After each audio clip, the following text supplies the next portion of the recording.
증여하고 저가 양수도를 한번 비교를 해봐야 될 것 같은데 그게 어떤 게 유리합니까? 저는 저가 양수도가 더 유리할 수 있다고 생각합니다. 자, 최근에 이 주택 증여를 생각하는 분들이 많습니다. 집을 내놔도 잘 안 팔리고 있습니다. 매물을 내놔도 집을 보러 오는 사람조차 없는 그야말로 좀 부동산 시장이 차갑게 냉각되고 있는데요. 그래서 이참에 그냥 집을 파는 것보다는 그냥 증여해야겠다 이렇게 생각하는 분들이 많습니다. 그런데 문제는 세금이죠. 바로 엄청난 증여세가 예상이 됩니다. 그래서 이거를 증여하지 않고요. 차라리 자식에게 이 저가로 파는 이 저가 양수도를 하면 좀 세금 절약에 도움이 된다 이런 얘기들이 있는데요. 진짜 그런 건지 오늘도 우리 양도세 전문 이장원 세무사님하고 한번 알아보도록 하겠습니다. 안녕하세요. 네, 반갑습니다. 네. 자, 최근에 이 부동산이 굉장히 약세장이에요. 그런데 좀 어떤 문의들이 오고 있습니까? 우선은 이제 부동산을 내놨는데 팔고 싶어도 팔리지가 않는다. 안 팔리죠. 예. 지금 1년간 중과세를 이제 유예를 하고 있지만 네. 결국은 매물을 내놔도 팔 수 없는 상황. 네. 그리고 이제 더 많이들 문의를 주시는 분들이 이 일시적 1세대 2주택이다. 나는 비과세를 받고 양도를 하고 싶은데 이 매수자가 없는 거죠. 안 팔리는 거 예. 황당하죠. 결국은 그 기간을 지나버리면 비과세가 아니라 이제 중과세가 될 수 그렇죠. 있기 때문에 그에 대한 고민이 상당히 많습니다. 그래서 저는 이제 이 저가 양수도 한번 고민해봐라 네. 라고 이제 말을 드리고 있는데요. 네네. 이 저가 양수도에 대해서 개념이 좀 생소하실 겁니다. 네. 이 첫 번째로 말씀드릴 거는 그러면 이 양도자, 이제 아버지가 이 아들한테 판다라고 가정을 해서 이 설명을 드려보겠습니다. 네. 그러면 첫 번째로 아버지 입장에서는 양도자가 되죠. 네.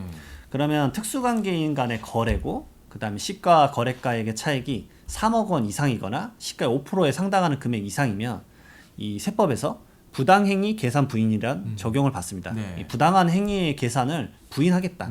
말 그대로 이 아들에게 싸게 팔았는데 그 가액을 부인하고 시가대로 양도소득세를 계산하겠다는 말입니다.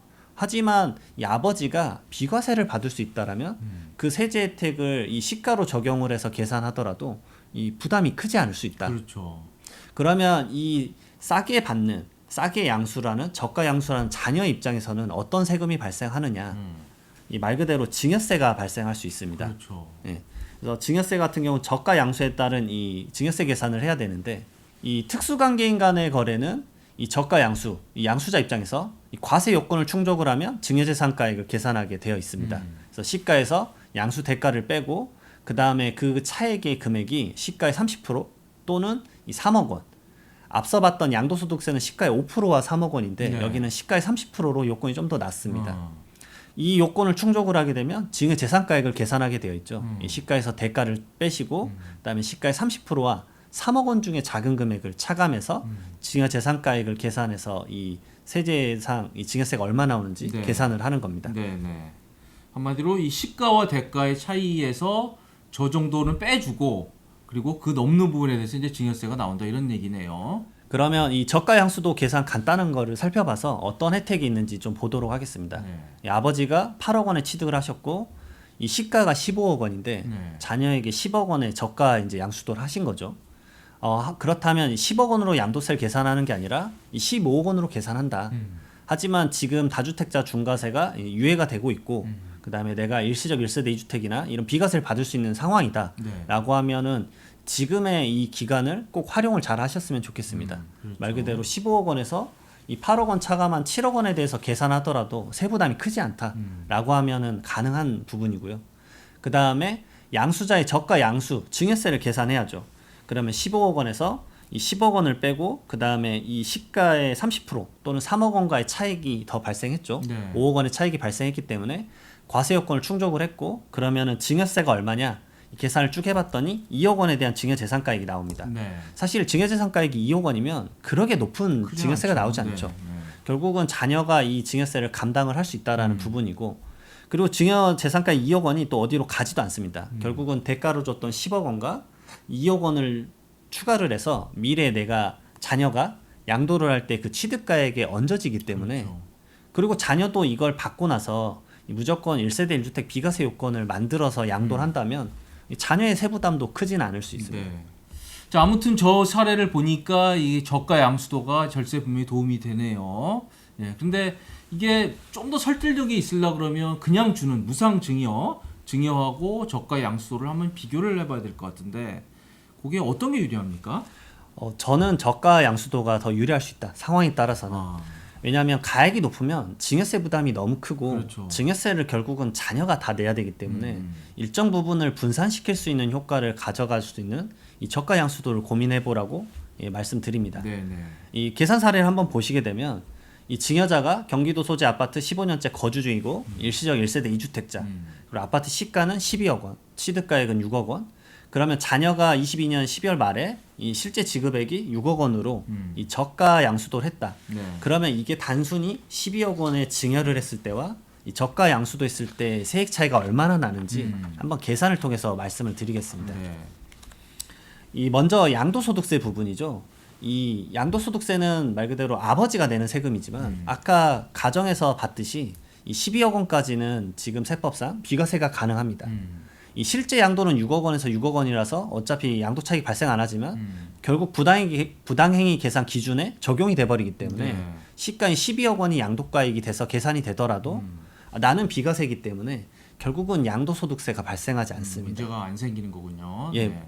이 부분에 대해서 문제가 생기지 않습니다.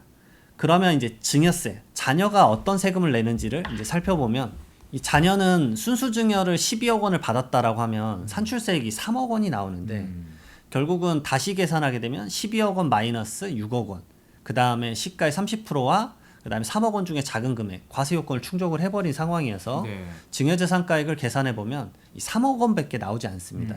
이 3억 원에 대한 이 증여세는 4천만 원으로 이 자녀의 부담이 거의 10배 정도 차이가 날 정도로 부담이 그러네요. 확 줄어드는 거죠. 그래서 저가 양수도에 대해서 고민들을 좀 하는 거고요. 그러니까 그냥 순수 증여를 할 경우에는 이게 3억 원이나 증여세가 나오는데 저가 양수를 하니까 아버지는 양도세가 없고 아들은 4천만 원밖에 증여세를 안 내는 그야말로 엄청난 절세 효과가 지금 생기고 있습니다. 야, 이거 많은 분들이 관심 가질 것 같은데요. 이 저가 양수도를 할 때는 하지만 꼭 중요한 게 무조건 대금을 줘야 된다.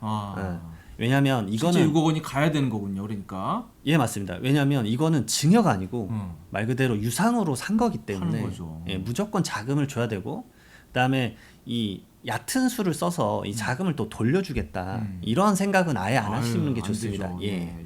왜냐하면 세무조사가 곧 펼쳐질 확률이 아주 높기 때문에 이런 것들은 무조건 주의를 하셔서 그렇죠. 체크를 해서 진행을 해야 되고 그 다음에 양수자가 추후에 이 자산을 팔 때도 말 그대로 증여재산가액 3억 원을 다시 취득가액으로 인정을 받기 때문에 이 자녀가 미래에 양도 차익 크더라도 어느 정도는 어느 정도 해결을 해준다라는 부분 생각하고요. 그다음에 마지막으로 세법 개정안에서 이 취득세 부분을 놓치시면 안 됩니다. 네.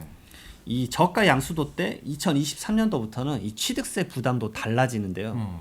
이걸 대부분 모르세요. 왜냐하면 세법 개정안이 이게 21년도에 나온 거기 때문에 지금 23년도부터 실행되는 거를 잘 모르고 있습니다. 네. 이 기존에는 저가 양수도를 하게 되면 이 방금 거래 대금이 6억 원이었으니까 22년도까지는 6억 원을 과세 표준으로 잡고 이 취득세를 계산을 하는데 이 말 그대로 23년도부터는 이 부당행위 계산 부인의 적용을 받아서 똑같이 취득세가 12억 원의 12억 과세 원으로. 표준으로 계산이 됩니다. 그렇군요. 이 기준이 뭐냐면 이 특수관계인 간의 거래, 그 다음에 시가보다 낮은 가액으로 부동산을 취득했는데 그 차액이 이 양도소득세 부당행위 계산 부인이랑 똑같습니다. 시가에 3억 원 이상 차이가 나거나 시가의 5% 이상에 상당하는 금액의 차이가 나면 6억 원이 아니라 12억 원을 12억 원으로 과세 보겠다. 표준으로 잡겠다. 저가 양수도도 결국은 22년도에 하는 것이 조금 더 절세를 하는 데는 효과적이다. 굉장히 꿀팁이네요. 예.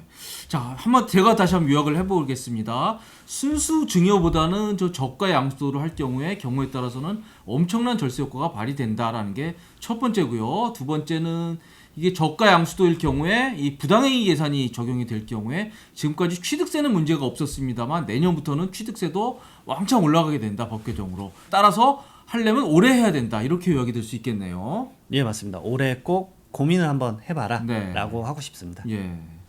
자, 저희는 지금까지 최근에 이 아파트 약세장에서 많이들 고민하시는 이 아파트 증여, 특히 저가 양수도 문제에 대해서 좀 자세히 살펴봤습니다. 지금까지 도움이 되셨다면 구독, 좋아요 부탁드리겠습니다. 감사합니다.